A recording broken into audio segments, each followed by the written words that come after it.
This training is going to show you the steps on how to close out a maintenance needs record.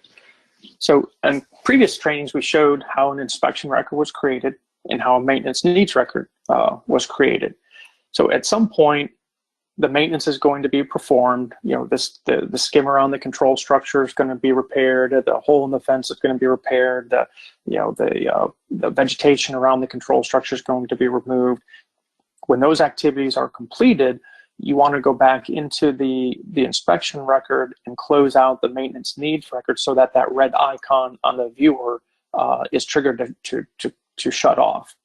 So the way you do that is you take the district facility ID and you'll go ahead and plug that in. So type that in there, click search, and we'll browse to the pond or facility in question. So you'll see here's the facility in question. And what you'll do is you'll scroll to the bottom.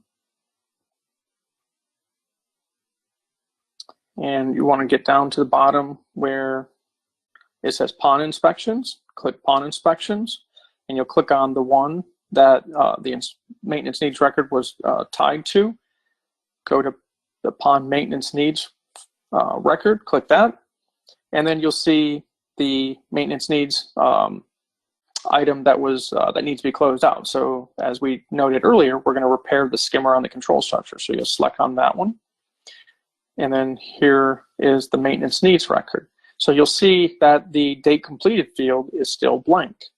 So at the very bottom, you'll see the 4 icons across the bottom. One looks like a little chain, one looks like a pencil. You want to click on the one that looks like a pencil.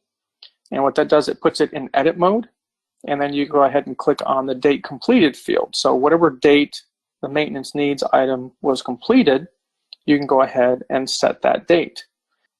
Once you have the date completed field in, you can just go ahead and click submit. And once the record has been accepted in the database, you've basically closed out the maintenance needs record, and that red icon will then be triggered to shut off in the viewer. And so there you go. We just closed out the maintenance needs record for that particular item.